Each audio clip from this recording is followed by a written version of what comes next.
Hello and welcome to a homecoming week edition of This Week in Lindenwood Athletics. I'm your host, Brett McMillan. Lindenwood will have a chance to get its first ever victory on the football field against a ranked opponent this next weekend when Washburn comes to St. Charles. Unfortunately, the Lions missed that opportunity this past weekend, falling 13-0 to Emporia State on the road. There were a few bright spots for the Lions as Brock Reed picked up double-digit tackles with 15. He also had an interception, and Connor Harris, the true freshman, had another double-digit tackle game, picking up 11. Chaz Fulton also caused a forced fumble. Donatus O'Brien was the leading rusher for Lindenwood with 79 yards on the ground. Washburn will come into St. Charles Saturday at 1:30.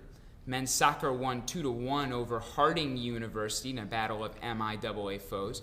Andre Hain lit the lamp 11 minutes into the first half.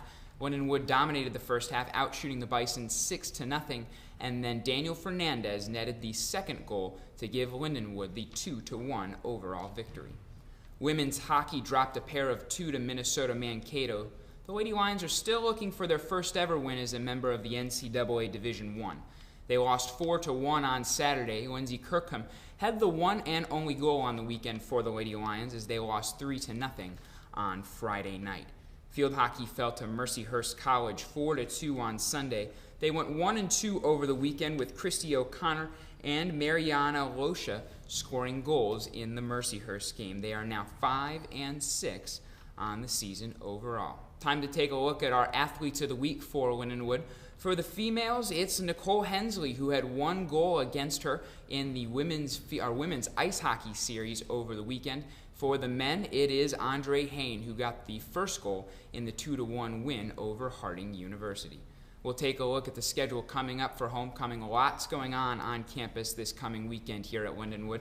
On Friday, women's soccer gets it going against the University of Nebraska-Kearney. Women's volleyball against the University of Central Oklahoma, and then things really heat up on Saturday as both men's and women's swimming compete against Truman State University at the Recplex in St. Peters. Football, as we mentioned earlier, will host Washburn at 1:30 p.m. Volleyball goes against Pitt State, and field hockey against Bellarmine. There's also notable that we should bring up that cross country will run in Maryville, Missouri in its first ever MIAA championship this coming weekend, so best of luck to those runners as they run out at Northwest. This has been your homecoming edition of This Week in Lindenwood Athletics. I'm Brett McMillan, and a very happy homecoming to everyone.